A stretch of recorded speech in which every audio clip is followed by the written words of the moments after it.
we have a really cool guest, and you're going to do that introduction.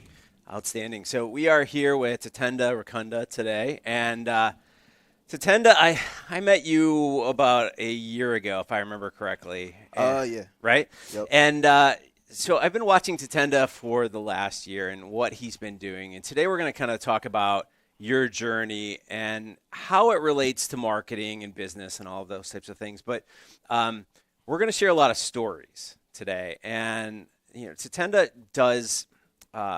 A lot of social content. So you've been doing it for about 41 weeks. I went back and kind of looked, and I saw the first post, and then there were a couple other posts where you were running, and then all of a sudden it switched. Yeah.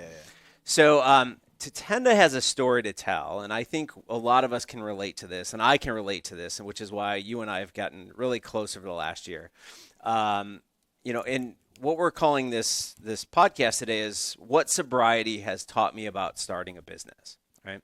So let's kind of go back and and talk about what inspired you to start sharing that side and those struggles that you went through. It was kind of it was a lot. I mean, I didn't necessarily mean to actually start speaking out and telling my story. But it wasn't until I actually went on a date with this girl, and she was the first person that I ever opened up about like my sobriety and my journey to, because like before then, like stuff that I told her and stuff that I opened up about, like I didn't even tell my own parents, and like nobody knew. But I really liked this girl, so I was like, okay, yeah, like I felt safe with her, so I just opened up and just let it all go. And then she was like very like touched with it, and she was like, you should speak about this more, like to the masses, and like start a page. And at that time, I actually did start the page and everything, but I didn't take it seriously at all. And I was like, yeah, like I actually do that. And she was like, oh, like, no, you should, I'm touched by what you just told me. You should just start speaking about it more. And I was like, you know what? I'll try it. I'll think about it. And then so I started taking it a little more serious, started recording a little bit of content here and there, started posting a little bit more. And then, yeah, here we are. Yeah, well, you say here we are, right? Yeah. And you've almost become kind of this micro influencer for a very unique niche in the space, and it's something that you and I have talked about. I come from a family where one side of my family has struggled with alcohol, and myself and my wife and my kids, we've kind of taken that and said we're not going to participate in that. Where I'm going with this is you spoke up, right? And there's a lot of people that are listening today that are afraid to get out there in front of a camera, or afraid to share what they want to share with different people. Even from a business side, they don't want to be the face of their company. They don't want to be the celebrity, that kind of thing. And when you went out there and you posted those first few videos, what was going through your head? Kind of in the sense of like, I would post it and then just like kind of forget about it. Right. And then like, cause it was a separate page from like my personal page. So I was just like, okay, like I would just try not to think about it too much. And I just know that like, whatever you do, whatever you post, whatever you say, like it can touch anybody, somebody. And so I just kind of thought about, okay, like this might be able to help somebody. So I just kept posting it and just wanted to see where it would go. And I kind of didn't care in the sense of what people thought, and that took some time to get over. But yeah, I just started to not really care what people would think that what I'm posting, and I just kept doing it.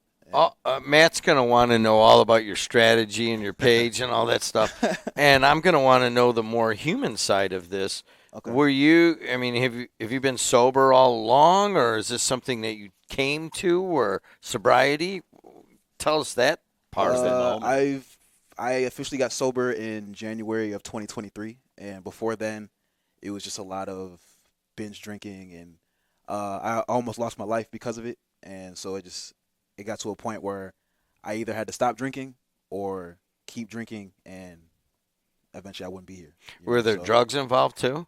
Not much. I did dabble in a little bit of it, but alcohol was more of my pleasure. So I'm sure you talk about this, but there had to be like a change moment or some sort of acceptance moment, or did it just happen gradually? I've been wanting to stop for a while, and uh, through that journey, I went through a couple phases where I was like, all right, I'm gonna stop today, and then I would stop for like 3 days, and then I'd pick it back up, and it got to the point where the time that I actually did get sober, like I was like, okay, like I just sat and thought for a long time of like, do I actually want to do this? Can I actually do this? And I just had to commit to myself and commit to the journey that I had to do it. So I just committed to it. So do you share that emotional and the psychological side on your content? I do. I'm trying to mix it up right now. I do. I mostly share like a lot of tips now. Some of my old content, I did share a lot of emotional. But I know emotion is good to show, so I want to show more of an emotional side. So I do show emotion and I do share tips. I kind of want to share it all. So, from what I understand, it's more you've morphed into kind of coaching Yeah. with your brand, and there's a lot of people that want to make that step out of drugs and alcohol and to live a sobriety-filled life. And I got my buddy owns docks over here in Dyer, and he talks about that he has a lot of people that come in that like used to drink and buy a bunch of booze. They come in and they eat, but now all of a sudden it is an entirely different culture, and and folks are finding others that are also making that turn, if that makes sense. Yeah. So are you kind of plugging into some like phenomenon that's going on also?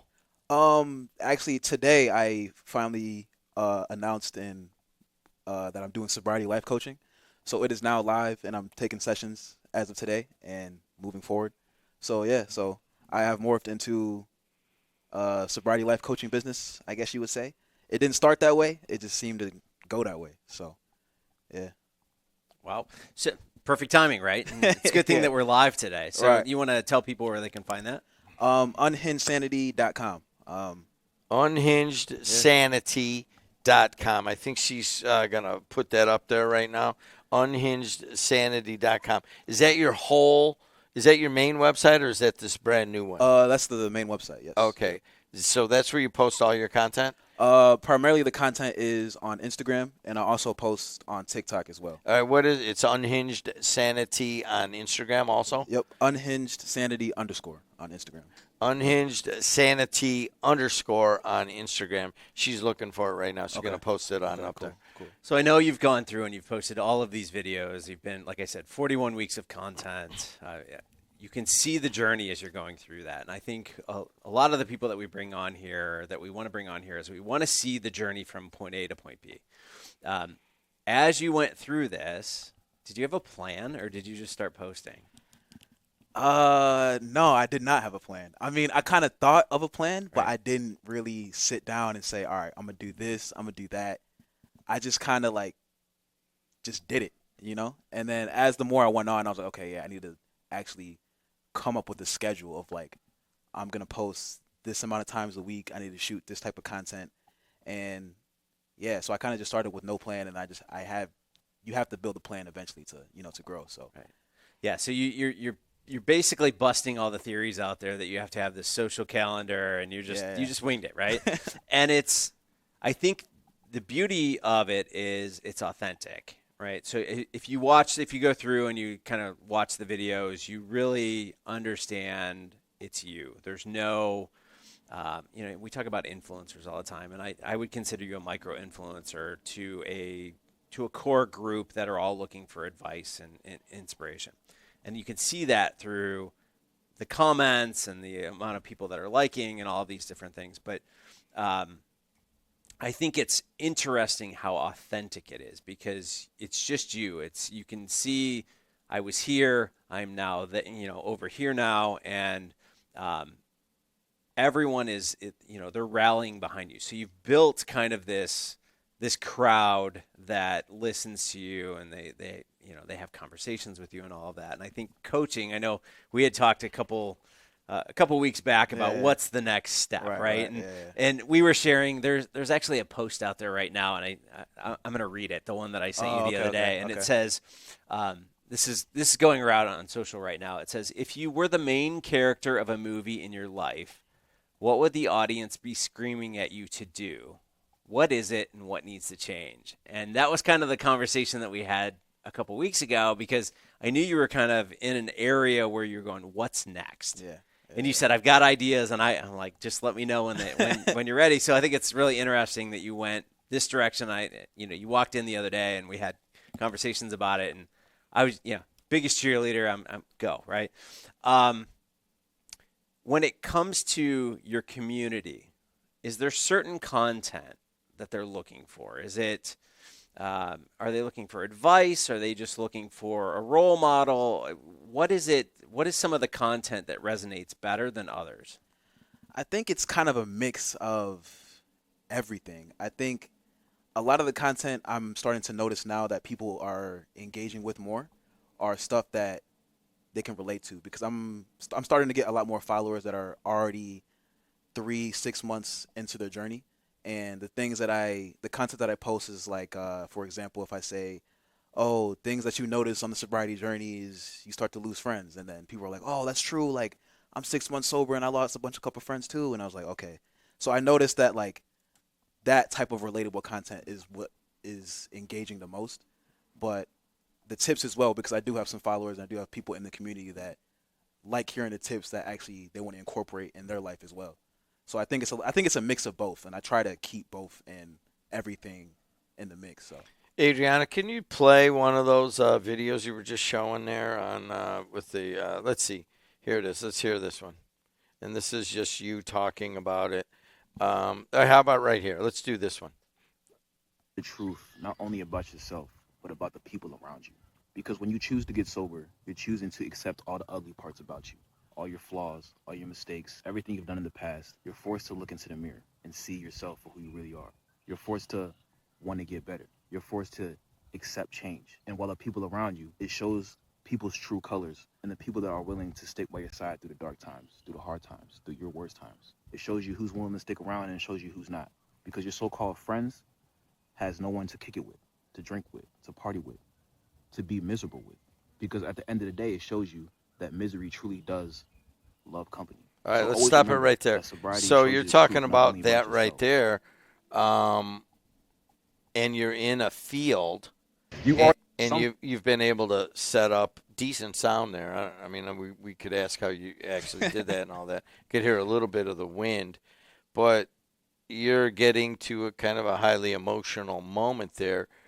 In terms of branding, is that part of your brand that you're going to open up yourself and that is going to make a connection with other people that are going through the same thing? I would say yeah. I would say that when I started it, because when I started it, I wanted it to be a clothing brand, an athletic gym brand. But Is the that more, on there too? Did you? She was showing some of your. Do you I have? mean, I have some running clips on there as well. But Yeah, no, but I mean, is that your body? Are you lifting that much? yeah. What's wrong? Were you like that when you were drinking? No, I was not. No. Can we see that like shirtless body? By the way, I mean, this is part of his branding. Hold I on, know. Sometimes I be thinking the same thing. I mean, like, can you put it like on I the almost died, screen bro. here? Literally, if I didn't stop, like, the doctor was like, 'cause my liver was failing. So the doctor was Drinking like, liquor? yeah, No beer. yeah, That was straight liquor. man. Oof, that's what gets you. So the doctor was like, yeah, bro, if you don't stop now, like, you're gonna die. 5, 10 years, you'll be Yeah, gone. you're gonna die. All right, there it is. That's good enough. So what he's saying is you're not getting that from spin class, right? No. I mean, you could. I told these guys we had to go because I tried to make a spin class after this thing, and they're laughing at me.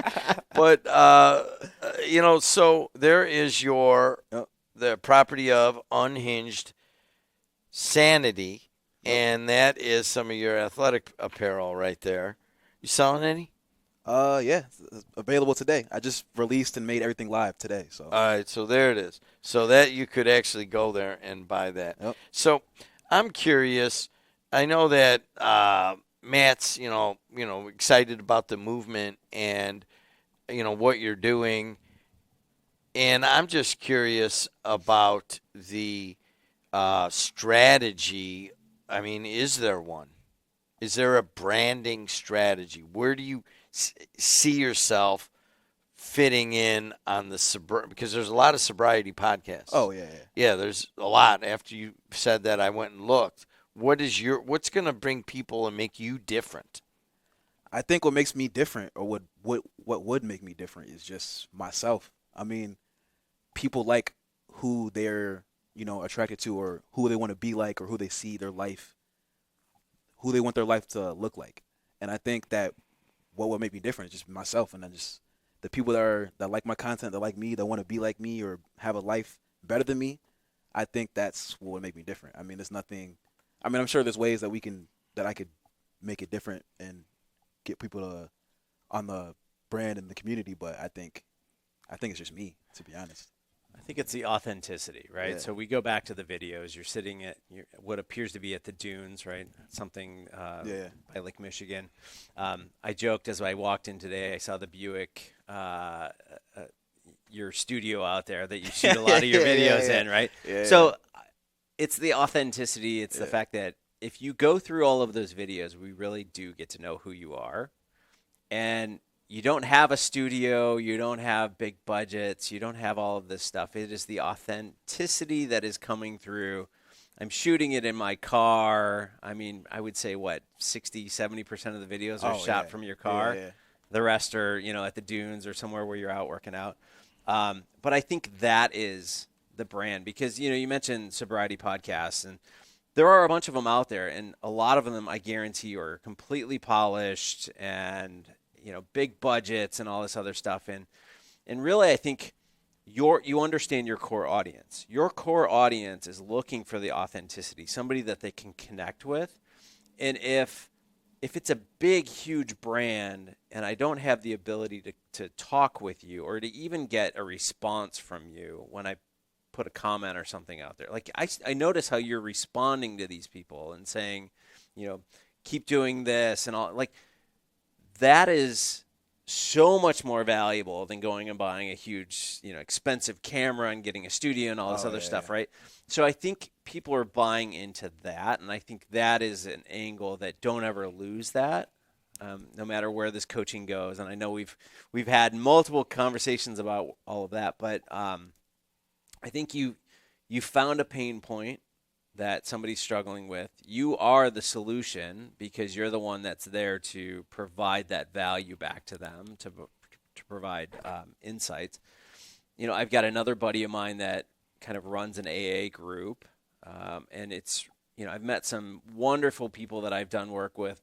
My garage door guy, is an amazing individual, and like we all talk and we all have conversations. So what you've developed is this little group of individuals that all communicate and support each other.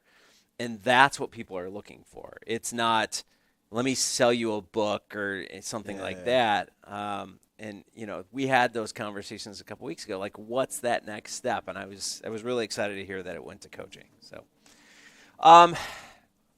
the other thing is, as we go forward, right, as you start talking about coaching with these individuals, how are you setting that up to start to listen to what is next, right? So you've gone from, I'm on Instagram and TikTok providing video content that people are really resonating with, to now I'm going to start coaching. What's that next step, or how are you going to understand where that next step is going to lie? I mean, I listened to you, so you said listen to your audience. That's one of the big things you got to do. But I think I'm gonna just start here, and I know the next step I want to do, like, group sessions. I have a bunch of ideas. I want to have, like, I want to set up events every year. I want to do, like, a sober day where, like, families, friends, kids, everybody can just come out. We can do, like, sober activities. We can work out, have runs, all that type of stuff, and, like, just get together and have fun sober. Because I know in the sober community, people are like, oh, like, sobriety is boring, but I want to be able to show that, like, there's a fun side to it. Mm-hmm. And I want to start having, like, sober days. And I know we talked about a podcast as well, and I do want to. I'm planning on starting that as well too. So it's just I'm just taking it one step at a time, just to see, like, what lanes will open up, what sounds better, and how I can go about it. So Okay. So you say you've got these plans for other things, and we say this often on this podcast, not to go out and do everything all at once, oh right? yeah. So if I'm not mistaken, you have a YouTube channel, Yep. but the content's not there, right? No. All right. No. So you made the decision pretty quickly to say, all right, I'm going to focus on Yeah. just these Yeah. two platforms, and you've seen drastic increases. I think you're at almost 7,000 on Instagram at this point in 41 weeks, which is phenomenal, right? Where do you see that going in the next year? So you got the coaching, and I'm assuming you're going to probably start putting ad dollars in front of that somewhere. I mean, yeah, potentially, yeah. I want to start collabing with other people as well too, to see just to mix audiences and see who we can reach with each other and just kind of grow as a collective and as a community. I want to just start collabing, and I just want to just get out there, you know.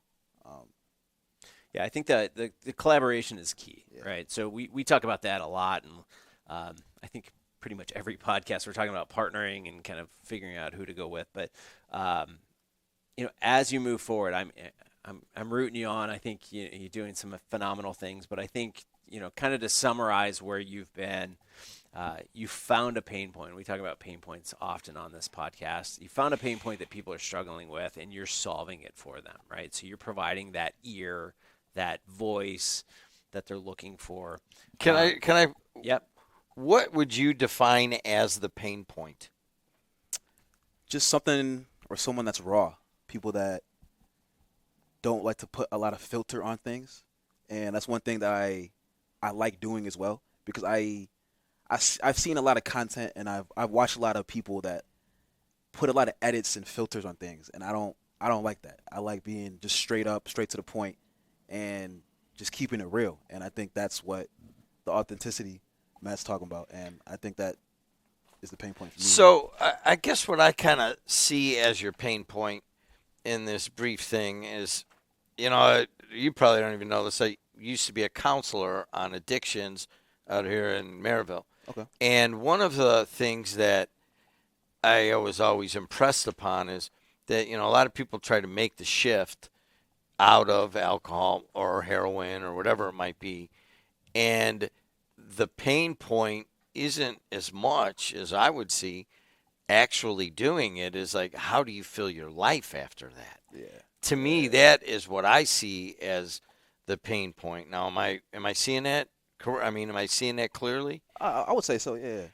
I mean, we'll talk about that. I mean, people come out of alcohol or drugs, gambling, whatever it might be. That's part of being sober.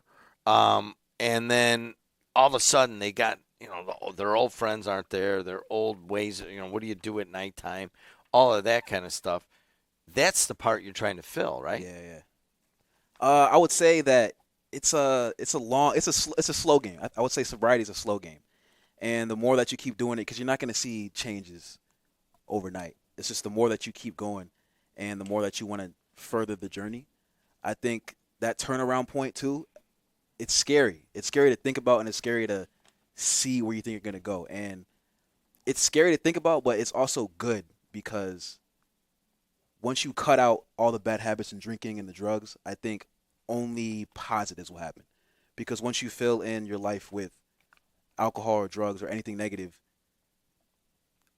only everything negative happens. I think once you cut it out, only positive. It's only up from there. I think one other area that you have to look at too is that talking about it, the comfort of talking about it, to say that, I'm sober, and, it's sometimes hard to pull that out of people to actually talk about it. It's this taboo, but it should be a celebration. It should be, I've moved past that. I'm going off to do better things. I mean, I've seen people go through withdrawals. It is not it is not a pretty, it is not pretty at all. So, I think that's the hard part, is changing the mindset, the perception of individuals, because they think, this is a bad thing, but in reality, it's a positive thing. And what you're trying to do is, and I can see it through the videos, is it's a celebration of, I know you're going through this, but let's talk about it, right? And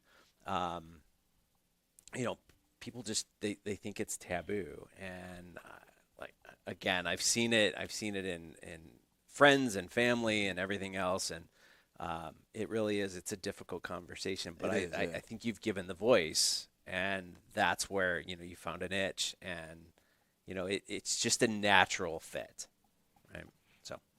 So, from a marketing standpoint, what do you want to highlight here out of what Tatenda's doing? Yeah, it's understanding, finding a pain point, finding your audience, and getting your audience to rally behind you, right? So providing the right content. Everyone just wants to post things on social, right? Yeah. Here's my product, here's what I'm selling, Yeah. here's a picture of me, and Yeah. you could have done that. You could Right. put pictures of yourself and whatever else, but every video is another lesson. So it's almost like you're going to school when you listen to your content. I heard they're doing events in New York now where they have professors going to bars to give Really? lectures, and I thought, okay, that's interesting. But they're telling, informing the public of things, right? And I know that's not that those two don't necessarily match because it's in a bar, but Right. but what I'm saying is people want to learn something, and instead of just posting pictures or videos that are just irrelevant to others, what you're doing is you're attacking a different pain with each one. So people are listening. They're tuning in. They're like, "Oh, there's another one." And I found myself at this point now, like as I'm scrolling through, I see another one. I hit play every single time. That's what you want to do in your audience, right? So I think the other thing is you don't have big budgets. You shoot from your car. No, You yeah, shoot yeah. from sand dunes. Yeah, it's tight. Right? You shoot. There's a couple of you running down the street, hopefully not getting Yeah. run over, right? Like, you don't need big budgets. You're shooting from your phone. Even the audio levels are fine. I mean, you use a couple different tools. Do you want to touch on what some of the tools are that you use behind the scenes? Just CapCut. You can do it straight from your phone. CapCut is a big thing. I know I was kind of upset when because when TikTok was going through the whole it's banned and Yeah. ByteDance, CapCut was a part of that, and I was freaking out because I was like, oh, that's the main thing I use to edit. But no, it looks like it's gonna be here for a while, and CapCut's one of the main things that I do, and Procreate as well, just to I made my logo on Procreate. CapCut, there's other ones too that Oh, you yeah, can. It makes it real easy to, and if you really want to go deep, the AI will take it over, boom, and just throw it Yeah. everywhere. Which we learned at the podcast conference. How far they had gone along. So this is you're really helping to solve some problems of filling a. I would say it's a kind of a movement at this point. Would you say? I would say, yeah. I just did my 3.5 hour radio show, and I had on as one of the guests somebody who's presenting their pitch competition here in these studios where Matt Hansen lives. Feels like it. Yeah, it feels like it. But he puts together events that are, what does he call it? Can you show that website again? The Clean and Pure, and that you could go there and there's not violence against women in the lyrics, and they put out music, and there's not a lot of drinking and that. I don't know if it's banned, but it's certainly not highlighted. And the whole idea is to live more purely and not to, put, basically ego, garbage in, garbage out. It's kind of, I think, how he's looking at it. And it's called Jam House right there. So I think he's plugging into that also, that people want to live more cleanly. Yeah. I think it's becoming more normal now. Like people are starting to realize that like drinking every other weekend is not like it's not fun, it's not healthy. And I think people are starting to notice that, especially the younger generation as well. I think we're starting to think that we want to be healthy, we want to live long, we want to actually, hit 30 and feel good, but I'm not 30 yet, but I do see that change that people are starting to think that way. So Cool. Yeah. Anything else? No, I think that wraps it.